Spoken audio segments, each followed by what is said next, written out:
Hey everybody, how you doing? It is Randy Byrd, and it is day 5 of my 10 takeaways, one a day, from Freedom Summit, Mexico.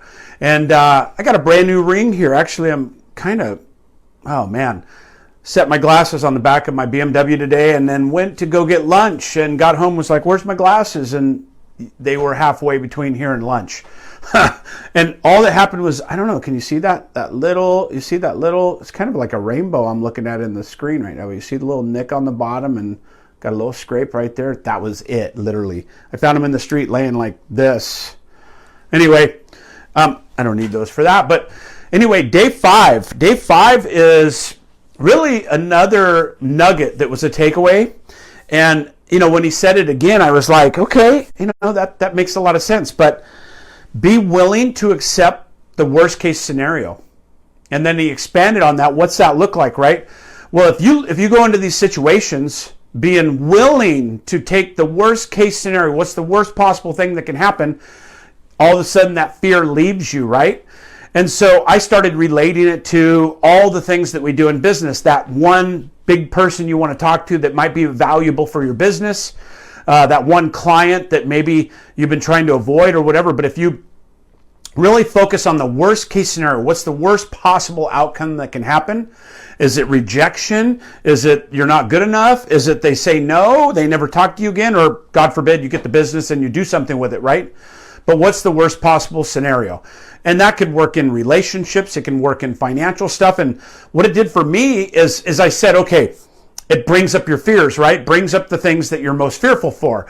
So I was like, okay, I'm fearful about this particular thing, this particular person. I don't want to be judged by them if I talk about an opportunity or a business venture or an investment or whatever it may be.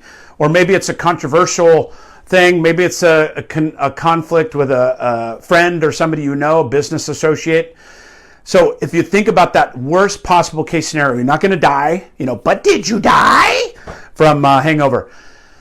But honestly, what's the worst possible case scenario? And hey, how you doing, Julie and everybody? Scott, listen, if we look at those situations, minus your health or somebody's liberty or something getting in the way as that worst case scenario, typically it's just going to be a minor setback. It's going to be a letdown. It's going to be something that maybe didn't go like you wanted it to, but you'll never know unless you try it anyway.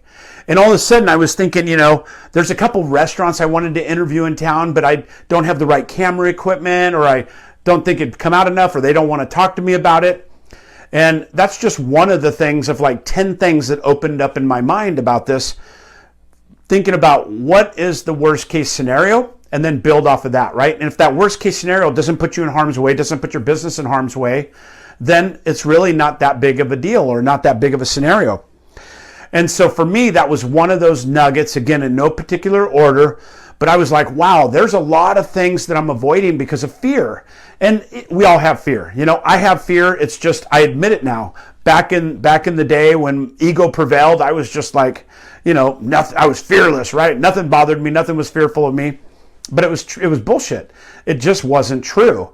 And so now that I'm really cognizant of it, now that I'm really, paying attention to the vibrational energy and the things that I'm doing to focus in, staying in the positive end of the spectrum of emotional intelligence and just emotional EQ, right? So when you're in that space, all of a sudden you start opening up the envelopes and the avenues to other conversations. And frankly, I made a couple business calls this week that were, really kind of on my scared list, if you would, the chicken list, and they went amazing. And so my worst case scenario was I would be judged, or I would be disowned and disliked. I would be ixnayed off my Facebook friends list of whoever it was, but it just didn't happen that way. And so I just want to encourage you, as you're maybe going through this list, and maybe you're adapting it and edifying it, and editing it to your own, style and likes. Write down, be willing to accept the worst case scenario. Not only willing to accept, but actually embracing it, being completely okay with that worst case scenario. Maybe it's asking somebody a vulnerable question that may reject you, may turn you down, may, whatever it is. Maybe it's a business thing that you've been afraid to talk about. It kind of completely opened my mind. I don't want to get into the details. It's not the place, but I can just tell you that this one thing was really, really impactful for me. And all of a sudden it was like, what am I most afraid of? This is what I loved. As I said, what am I most afraid of? What's the thing that's holding me back the most? Or what's the thing that, I'm most fearful of? And frankly, it's acceptance in some capacity. And all of a sudden, when you're not attached to the outcome of that acceptance, when you're not afraid of the worst case scenario, because the worst case scenario is you never talk to them again, maybe, or maybe they, whatever. But when you embrace that, then things open up. And for me, it really, really opened up that direction. So I love that message. I love that being number 5 for me, kind of right in the middle of the road. We've got some good nuggets coming along, by the way. Thank you for everybody that's reaching out, saying they're following this and getting something out of it different. I don't expect you to get something out of every piece. That'd be ridiculous, right? But if you get 1 or 2 things that are nugget takeaways from this that benefit you, it's a win for me. And I just love sharing this stuff. I really do. But anyway, have a great day. I appreciate y'all following. Thanks for the comments and the reach outs about this particular subject. I know it was a big event for me, impactful wise. We go to so many events throughout the year and so many trade shows and professional events. But I come away with pages of notes. I mean, look at my notes. I think I showed you this, but look at that. Look at the notes from like one half of one day. I was just like, are you kidding me? And I was joking when I said I was writing on my socks, but if I had a pen that would have wrote on my socks, I would have wrote on my socks because I literally couldn't fit another word on the piece of paper that I had, especially when David Golden went on stage. He was just nugget dropping one after another. And, that's just such an impactful piece of these particular events. But everybody, thank you. I appreciate you.